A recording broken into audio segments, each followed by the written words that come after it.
Back to Bhavani lifestyle. எங்கள் வாழ்க்கையில் நாயை கண்டா கல்லை காணும், கல்லை கண்டா நாயை காணும். இன்றைக்கி வேலை கொஞ்சம் அதிகமாக இருக்குது, மார்க்கெட்டுக்கு வாங்க போக வேண்டாம். போனால் அந்த டைமில் வேலை எதுவும் செய்ய முடியாதுன்னு சொல்லிட்டு இன்றைக்கி மார்க்கெட்டுக்கு போகாமல் கடையிலே இருந்தார். நாங்கள் நினைக்கிறது ஒன்று, நடக்கிறது ஒன்று. பார்த்துக்கங்க, இருட்டுக்குள்ளே ஏன் இருக்கோன்னா, எங்களுக்கு இப்போ கரண்டு போய் பார்த்திங்கன்னா ஃபேன்லாம் நிம்மாறு இப்படி நிற்கிது.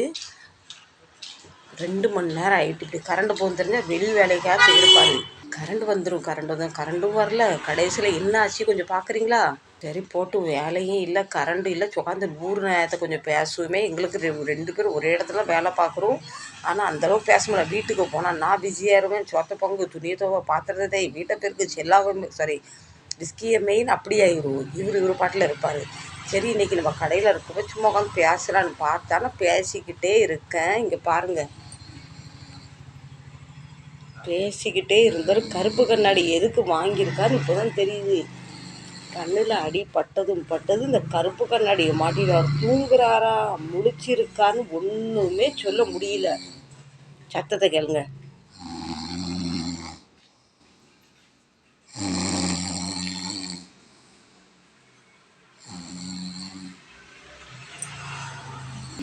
சத்தத்தை கேட்டிங்களா?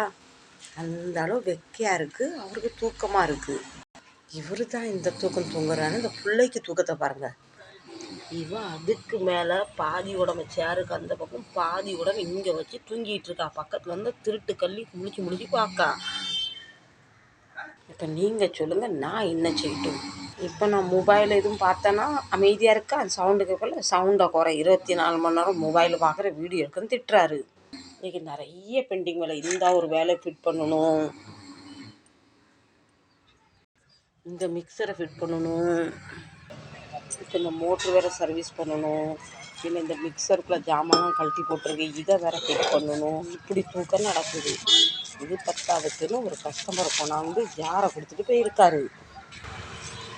இது உள்ளுக்குள்ளே எதுவும் அரைக்க மாட்டேங்குது, புஷிங் உடஞ்சி போச்சு. இதை கொடுத்துருக்காரு. இதுவும் பண்ணணும். இதை பண்ணலாம். இது கரண்ட் வேண்டாம். இருந்தாலும் கால் எங்கே இருக்குது, தலை எங்கே இருக்குது பாருங்கள். இதுக்கு தான் சாமி நீ கடையிலையே தங்காத, எங்கேயா வெளியே வேலைக்கு போகணுன்னு அடித்து பற்றிடுவேன். இன்றைக்கி சரி இந்த பெண்டிங் வேலையெல்லாம் முடிச்சிடலாமே, இந்த பூலை ரொம்ப அர்ஜென்ட்னு சொன்னாங்க, இதை முடிச்சிடலாம் பார்த்தா நான் நினச்சது ஒன்று, கடல் நடத்துறது ஒன்று. பண்ண யார் கூட பேசுவேன்? உங்களோட எனக்கு யார் இருக்கா, அதனால் உங்கள் கூட பேச வந்துட்டேன். பாவி மனுஷன் இவ்வளோ நேரம் பேசிக்கிட்டு இருந்தார்.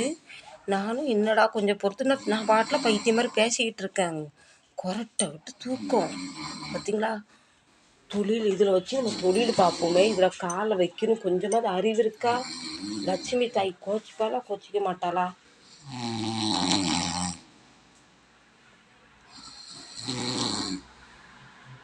அதே மாதிரி நைட்டில் தூக்கெல்லாம் வராதுன்னு கிடையாது. இல்லை, சாப்பிட்ட உடனே 10 நிமிஷம் இங்கே லாண்டுவார். படுக்கையை விரித்து தலானி வச்ச மாதிரி தான் தரும். தலையை கீழே வச்ச மாதிரி இருக்கும். நான் நைட்டில் வந்து கிச்சனுக்கு கேட்பேன், காலையில் என்ன சமையல் பண்ணட்டும், என்ன வேணும்னு கேட்கும்போது பதிலே வராது. வந்து பார்த்தா இந்த கொரட்டை மட்டும்தான் வரும். எனக்கு படுக்கையில் படுத்தா, உருண்டு படுத்தாலும் பிறண்டு படுத்தாலும் தூக்கம் வராது. சொல்லுவாங்க, இந்த மாதிரி தூக்கம் வர்றவங்களுக்கு நிம்மதியான தூக்கம், மனசில் கவலை இல்லாத அவங்களுக்கு தான் நல்லா தூக்கம் வரும்னு நான் சொல்லி பேச்சு ஒருத்தவங்க சொல்லி நான் கேட்டிருக்கேன். இப்போ இந்த கரண்ட் எப்போ வரும், இந்த பாவி மனசை எப்போ தூக்கம் தெரியும் தெரியல. இதுதான் இன்றையோட கடையோட அப்டேட். உங்கள் வீட்டில் உங்கள் குடும்பத்தில் யாராவது இப்படி உட்காந்துட்டு தூங்கியிருக்காங்களான்னு கமெண்ட் பண்ணி சொல்லுங்கள். மனுஷனுக்கு தூக்கம் வேணும், கண்டிப்பாக வேணும். 6 மணி நேரம் 8 மணி நேரம் தூங்கணும். அதுக்கு நீ இப்படியா சாமி? இந்த தூக்கத்தை நான் எங்கேயும் பார்க்கலையே சாமி. போட்டி போட்டு ஓட்டப்பந்தட்ட நான் முதைய நீ முதையான்னு 2 பேரும் இப்படி குரட்டையை விட்டுக்கிட்டு இருக்காங்க. இதுக்கு நடுவில் நான் கிறுக்கச்சி மாதிரி நடுவில் மாட்டிக்கிட்டு உட்காந்து முடிச்சிக்கிட்டு இருக்கேன். அதெல்லாம் விடுங்க, போட்டும் தூங்கட்டும். இப்போ நான் என்ன சொல்கிறேன், இந்த வீடியோ நீங்கள் பார்க்கும்போது உங்கள் கண்ணு மட்டும்தான் வேலை செய்யும், உங்கள் கை சும்மா தான் இருக்கும். இங்கே 5 விரல் இருக்குது, அங்கே 5 விரல், 10 முரல் இருக்கா, கை எதுவுமே வேலை செய்யாது. அப்போ இந்த கை சும்மா இருக்க கையை என்ன செய்யணும், கொண்டு போய் அப்படியே சப்ஸ்கிரைப் பண்ணிடணும். சரிங்களா? இன்னொரு தடவை கொண்டு போய் லைக்கை போட்டுருங்க. சும்மா இருக்க கைக்கு வேலை கொடுங்க. கையை அடிக்கடி இப்படி பண்ணால் தான் வந்து கைக்கு ஆரோக்கியமாக. இந்த விஷயத்தை நிறைய பேர் செய்ய மாட்டேங்கிறீங்களா? அதுதான் திருப்பி ஞாபகப்படுத்த வேண்டியதாக இருக்குது. ஆமாம், இந்த புழுக்கத்தில் எனக்கு வேர்த்து ஊற்றுது. இந்த மனுஷனுக்கு தூக்கத்தை பாருங்க சாமி. என் கடை எப்படி இருளடைஞ்சு போய் இருக்குது, இந்த மனுஷன் இப்படி தூங்குறாரு சாமி.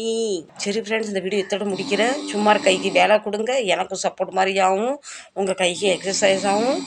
மீண்டும் நல்ல பதிவில் சந்திக்கிறேன். அதுவரை உங்களிடம் விடைபெறுவது உங்கள் பவானி லட்சம் பை. மீண்டும் நல்ல சந்திப்பில் நல்ல ஒரு பதிவில் சந்திக்கிறேன்.